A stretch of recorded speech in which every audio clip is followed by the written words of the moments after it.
They didn't wait for life to get easier. They got stronger.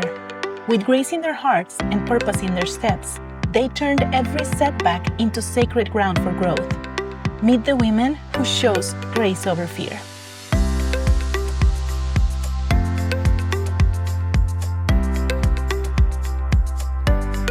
This is Tropics Mountains, where women rise with softness, power, and grace. Thank you so much for receiving me in your home, beautiful home. I'm really excited to be here. I'm really excited to be sharing your story. It's an honor for me.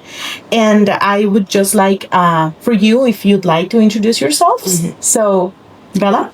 I'm Bella, and I created Hidden Innovations, which is a company based on inclusive fashion, but more recently, more disability advocacy. And I started this business because I have a disability myself, and it's kind of my passion to spread awareness about those who have disabilities and make sure they feel heard and seen as well.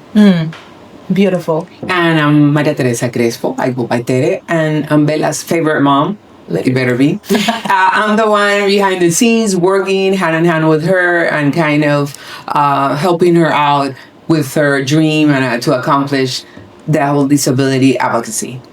That is amazing. And the most amazing part, I think, is the fact that you guys are working together as mother-daughter. Sadly, not a lot of people have that. And it's just a beautiful thing that you will have for the rest of your life, and you will have for the rest of your life too. I partnered with my daughter, I partnered with my mom on this, and you created something beautiful that it's actually helping other people, and it's just, it's something that it will like stay forever with a lot of people. It's beautiful. Yeah. So Hidden Innovations started as a brand, right? Mm-hmm. But it actually feels like a mission, the way that you guys talk about it. So I would like to know what moment in your life made you realize that fashion could be a form of advocacy? It was more when I realized that so many people share the same passion as me. We used to work a lot with Fashion Ovation, and we're still in contact with them. But it's an entire kind of platform where tons of different fashion brands come together. And it's more about melding fashion and innovations together to create new pieces. And it's a good way to kind of spread awareness about different causes. A lot of other brands focus on sustainability, others about politics and current events, but we focus a lot on disability. And it was super inspiring to see that there's so many other brands who share the same mission as me, where they want to use fashion as a way to express and bring awareness to some sort of cause. Now, Teresa, how did your life change when you learned about Bella's diagnosis? Well, it was hard. It was pretty much the world stopped at that moment. You know, as a new mom and you know about baby, you're thinking about, I'm going to paint the room blue or pink. And that moment when I found out that, you know, she was born with something, the moment we didn't know what it was, everything stopped. I didn't care about the color. I didn't care about the pink. I didn't care about anything. My concern is, what does she have? How can, how can we help her? So, yeah, it was for somebody that, it was my first daughter, and her hearing that there was something with her. It was, for me, it was like my whole world just, collapsed at that moment. Of course. Yeah. But it was, I guess, totally worth it now that you see her grown up, beautiful. For sure. Powerful. At the moment, you don't see it, but there was a light at the end of the tunnel. So, yes, now in retrospect, I go to the back and I'm like, wow, all that we accomplished. Look, it was a blessing in disguise because it kind of forced us to kind of grow and look into other options. So, yes, definitely. I'm so proud of, what she has accomplished and where we are right now. Yeah. Powerful, resilient young lady. Yes. It's amazing. So, Bella, growing up with spina bifida, you lived through things most of us can't imagine. So I would like to know, what's something you wish more people truly understood about living with a condition like yours? Mostly that there's a lot of taboo and stigma around disability, the word disability a lot of the time. And it was especially difficult when I was first pitching my business, and most investors or other business people, they kind of didn't know what to say. They didn't want to talk about it. They're kind of confused on what my business was because it's such a taboo subject to them. So really, we're just people. We're like everybody else. We don't have to bring so much attention to the fact that we have a disability. But at the same time, for those I know those who are respectful, like respectfully asking a question or two, I'm completely fine with. People are often scared to ask questions or to even acknowledge it, but it's okay. It's a part of us. It's not what defines us, but it's part of who we are as a person. So a lot of the times I love answering questions about spina bifida, about my condition, about different things that I have to do to manage it, because I often don't get a chance to talk about it because people are usually too scared to even ask that question first. So a lot of times it's kind of just, on one hand, treat us like a normal person because that's what we are. But also, if you're curious and you're respectful about it, we're more than happy most of the time to answer questions. But obviously, it varies from person to person. Yeah, and I think that's actually important to share with people. Like, ask questions. Exactly. Yeah. Respectfully, of course, but ask questions. And to a point where I'm going to ask my question, and it's on you if you want to answer or not. True. Exactly. Right? Mm-hmm. But I think a lot of people, because I would like to say, I don't like the word ignorance, but there is ignorance around, That's right? true. So if you ask questions in the most respectful way, I think that's True. the best way to just learn and stop being scared. Exactly. Right? Yeah. That's a lot true. of times you're right. It's kind of just a lack of education, which, you know, True. there's a lot of things people aren't educated about. Me, myself, there's a lot of things I know I have a lot to learn. But just starting asking that one question, it's the best way to kind of get started to understand and empathize with others. Absolutely. Absolutely. That's beautiful. Now, you mentioned earlier that this thing was actually a blessing in disguise. Yeah. So I would like to know what personal or spiritual resources helped you support Bella during difficult times, because I think there probably have been many difficult times for you guys. Many times that, it was very hard. I would say for sure, my husband, he was very supportive. He was always there and for whatever I need. My parents also, and we're very we're Catholic, so we're very spiritual in that side. So when there are tough times, I had also support of couple of friends that I was able to talk to, because most of the time, it's very hard to talk to people when they don't have gone through it. So it's very hard to them to understand when you're going through it. So I would say your family for sure, but you need that, a spiritual side to when you're in that moment that you just need to, okay, let me just pray. Everything's going to be fine. And, turn to that faith to push forward. And they're also to help Bella. We work with a psychologist, and I thought initially it was going to be for Bella, but actually worked more for me, just to figure out how can I work, because my personality is different as her. So also that was another support that helped us at the beginning, how to work. She had many surgeries. There was a lot of pain involved. There's a lot of things. So that also helped us. So I think if you surround yourself with the people that are supporting you, surround yourself with a spiritual guide and the right people, professionals like the doctors, the psychologists, whatever it is you need, that would help you. I think I do acknowledge that I cannot do it on my own. You need that support system for sure. Yeah, absolutely. And now that you're talking about that support system and like the spiritual part, which for every person can look different, right? Yes. How did you take care of your own emotional well-being through Bella's surgeries and challenges? Well, honestly, I neglected it a lot because I was so focused on her. And that I learned, I think my first 10 years, I really didn't, pay attention on myself. But then it got to a point that, I kind of realized, okay, I need to focus on myself, but it's hard because it's a balance, correct? So if she's having pain, she can't walk today, I'm not going to think about, I need to think about myself. I'm thinking, oh my God, she needs help. Let me walk with her. Let me support her. So it was a struggle. I think now, when she got older and she was able to manage her own condition, and we transitioned, like even the medicine, she was able, before I was the one, you have to drink this, you have to do this. And then we transitioned when she was capable to manage her own thing. That was the moment that I think I started transitioning to, okay, let me take some time. But it took me years. I think recently, the last 5 years is where, okay, I'm doing exercise, I'm thinking about more health, I'm going to my doctors. But it was hard at the beginning. I didn't even think about it. It was not that I did it intentionally. It's just I was focused on how can I help her. Yeah. Especially as a mom, right? Because I'm not a mom, but I know from my mom that when you become a mom, it's everything. It's about the kid. Yeah. And if in quote unquote normal circumstances, it's everything about the kid. Yes. I imagine that it's even more with when a there's kid a medical. that there's And it's a caregiver also. I'm a caregiver trying to monitor, and then we have 5 different specialists. So you go to this doctor, there's always those else. So there's a lot of things to juggle at the same time. So yeah, it's hard to, take time for yourself. Even though people say, oh, do yoga, breathe. It's when you have 10 million things, it's kind of hard to do it. But, you get there. You start. Well, I mean, now that I'm going to college. Oh, now she's going to college. So now I don't have too much hair. We're happy about that, I'm right? discovering how much work she really puts in because, I'm starting to, call my own specialist, pick up my own prescriptions and stuff. And I'm like, I don't know what to say, mommy. What's my insurance? I don't know.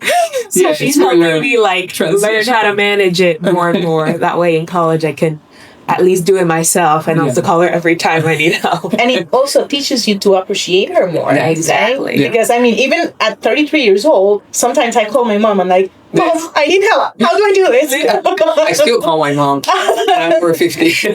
Well, we're blessed to still have our moms with us, right? Yes. That's amazing.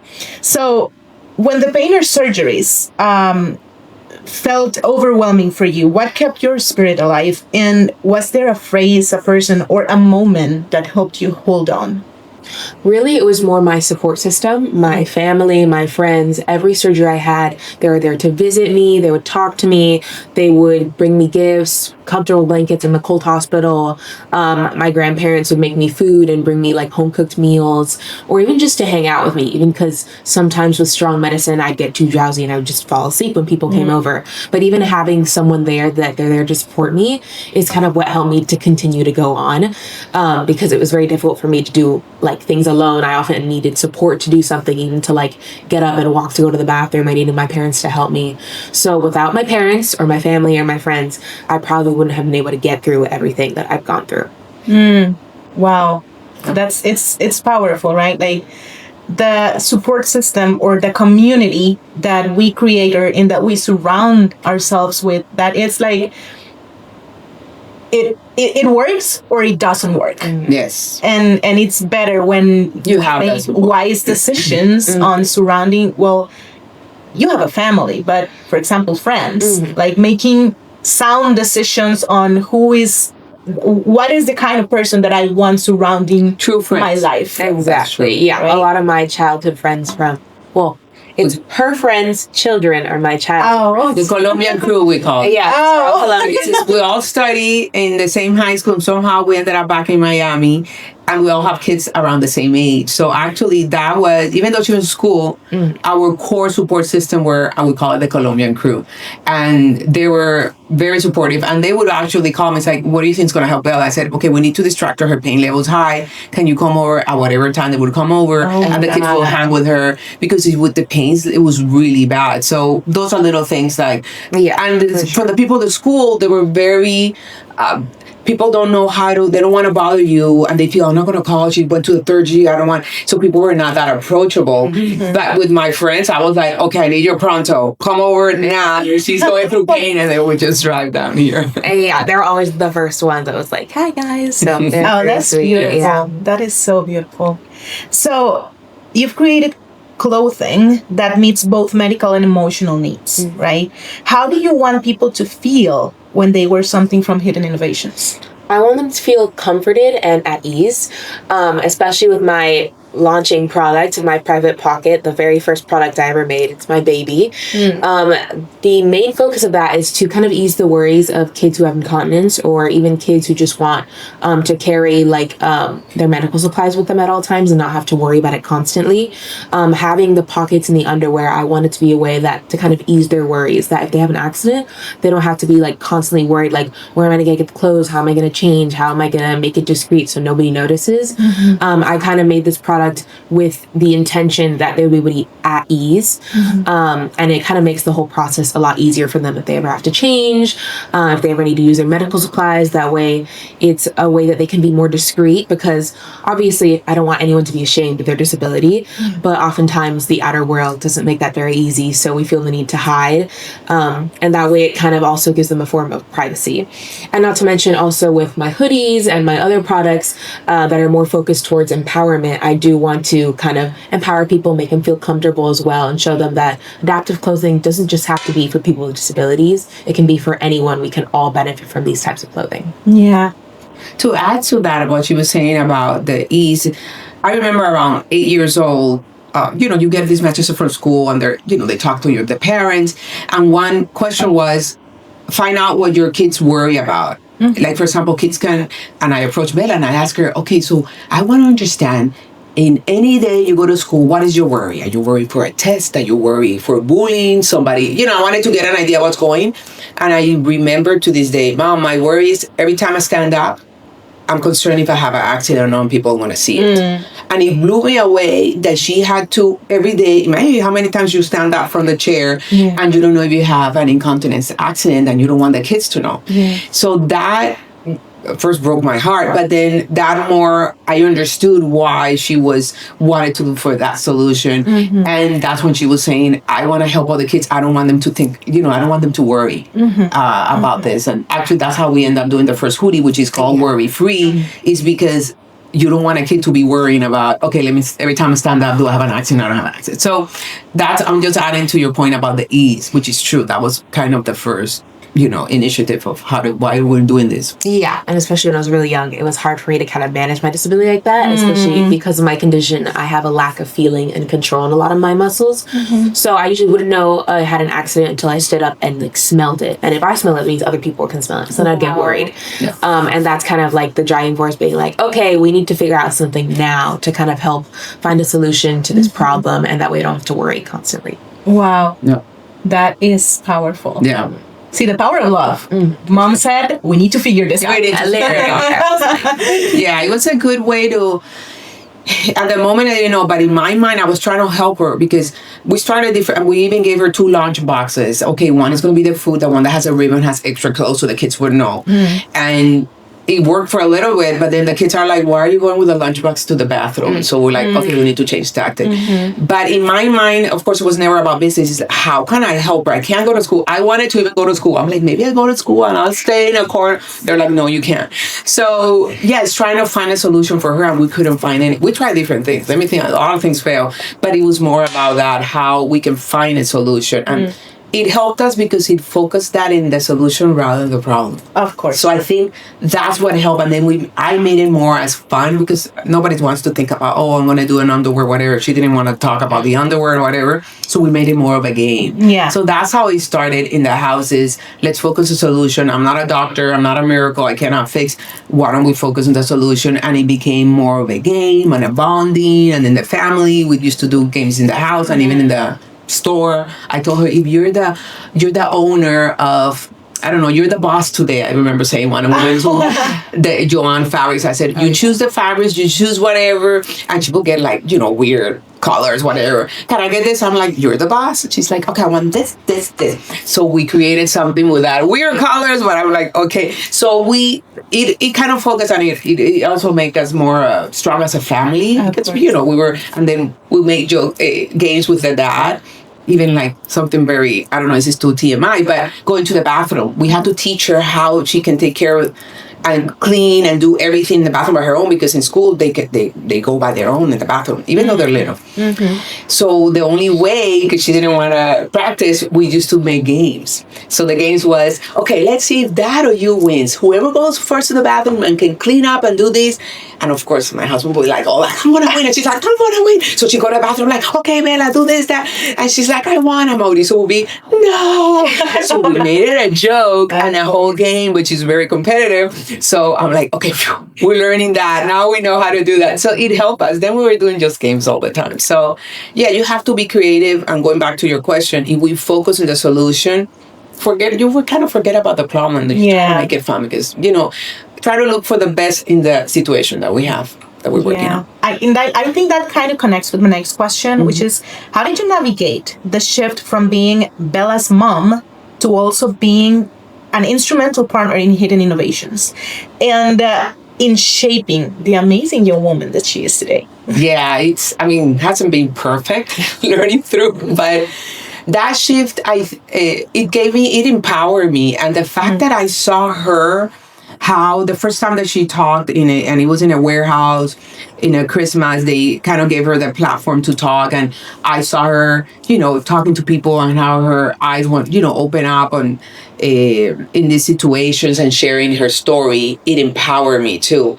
And then I did research finding out about before, because she was the one that told me I want to help with the kids, and she's like, we just give it to the kids. I'm like, okay, let me do some research and see, because not everybody has her condition. And then I found out, there are kids that they struggle when, they have problems in school, so they have accidents, or they have this, that. And I'm like, okay, there's, other kids that can benefit. So by seeing that and helping others going, to avoid going what she goes, that empowered me. And then every little bit, and going back to, I know, the nation where we're talking about, situations in life. At that moment, I also was let go in the moment that we were kind of opening the business. So even though I was not working at the time, then I was able to focus on the business, and I worked on that website. Then we did a Kickstarter. So little by little, every step of the way, we saw, okay, there's an opportunity and things were opening up. And the days that we were like, okay, we're going to give up, this is too much work, then something else opened up. So it was a gradual transition. It wasn't like, okay, let me do that. And then when she was getting older, even before high school, I realized all these events that they were inviting her and how she has changed and grown through it, that I was like, okay, this is an opportunity. And how she transitioned from helping kids to actually be a disability advocate. I'm like, that's empowering, that you have that power that to speak out, and she speaks very well. So her drive has actually helped me to continue, because there are days that I'm like, okay, that's it, I'm out. But then I'm like, okay, then this, and then she's telling me about this, and then we work together. So yes, I think it's, on and off, and that we kind of feed off each other energy and helping. Like, she has her skills, I have mine, and then we collaborate. And I think it's a good team. But there are days that I'm like, okay, that's it. And then also she's like, I have too many tests, I need to do this. And I'm like, okay. You're giving way too much credit here. She does like all the behind the scenes work. So like, thank you, Ami. Because a lot of times I got to focus on school. That's true. Just that. That's priority. All priority is school. Yeah. Well, you're just not designing, right? You're also changing conversations. What's been the most powerful response you've received from someone impacted by your work? I remember once we got an email from a mother, and she was also emailing on behalf of her son about how they loved my product and it worked great for them. It was a little boy. So sweet. It's like, okay, I'm glad you guys enjoyed it. And the thing that I was like, wow, like it shocked me, was that they were giving me constructive criticism on how they thought my next iteration of the My Private Pocket underwear would be. And they gave me ideas like, maybe you can add a lining, maybe you could do Velcro or magnets on the side of the underwear. That way it's easier to take on and off. And I'd never thought of that. And I was like, oh my God, that would be way easier than having to pull down the underwear. Like, even for me in my daily life, with when I was having to deal with more accidents when I was younger, I was like, oh, it would have been so much easier if I could just snap it off. So that kind of blew me away. I was like, oh my gosh, like it really helped me realize that not every disability is the same. And it kind of made me more open to getting more constructive criticism from others, because there may be a problem or an issue I have no idea about because I haven't experienced, but I would love to make a product that helps them with that problem or that experience. So that kind of really warmed my heart. I was like, oh, like they really cared enough to come and email me. I was like, oh, thank you.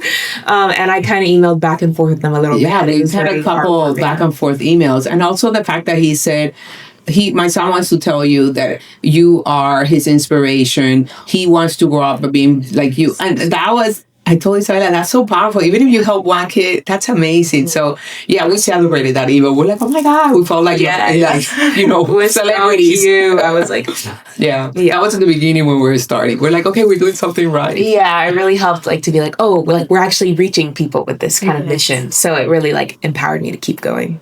That is beautiful. Wow. So your story, as we have talked, it's already touching lives, right? What does success look like to you beyond sales? More making a change in society and also in law.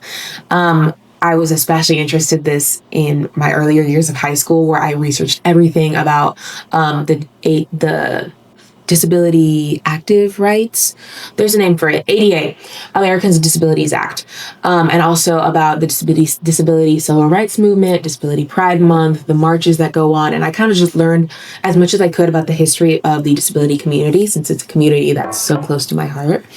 And kind of learning about that, it helped me realize like how many rights we have that aren't acknowledged or aren't honored at all, or how a lot of times we're kind of looked over or ignored. And that kind of empowered me to be like, oh, like there's so many issues in society that we're not even a part of the conversation. We don't get any representation either. And that kind of like opened my eyes. I was like, there's so many things I wish I could help with. I could kind of be a voice for the disability community. And I would love to kind of hear other people's perspectives in the community. Like I would love to be that voice. Even if I don't experience the same things as other people with disabilities, learning about their experiences kind of helps me to realize like, oh, there's so many things that can be done. There's so much room for improvement and expanding upon these laws, where it really empowers me to kind of just go beyond business and sales and more try to make like a societal change, which seems like a really big issue to tackle. But I'm hoping as I grow up and go to college, that I'll gain more experience, more opportunities, that I'll be able to actually like touch on what I'm aiming for. Absolutely. And step by step, right? I mean, you already started, which is a big step. Like, not a lot of people have the courage to say, okay, I'm going to step into what I feel that I should be doing. True. And just that first step is amazing. And it seems to me that you've got more than just one step. You've already have like a couple of them. So it's amazing. So during my research, I saw you've shared your story in podcasts like Child Life and Call. What moved you to speak publicly about this? Because a lot of people don't share their stories, and at that moment, I remember feeling alone in this situation.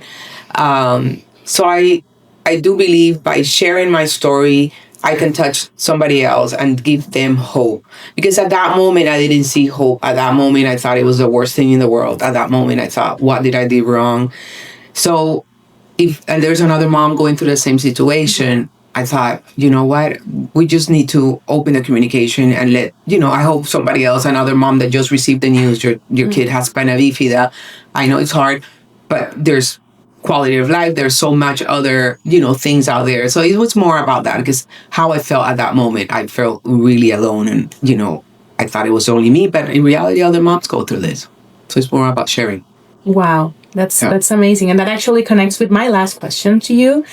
What message of strength or hope would you like to share with the world? And please feel free to elaborate however you want. Oh my gosh, that's such a tough question. It's a tough question. There's so many different messages I want to send.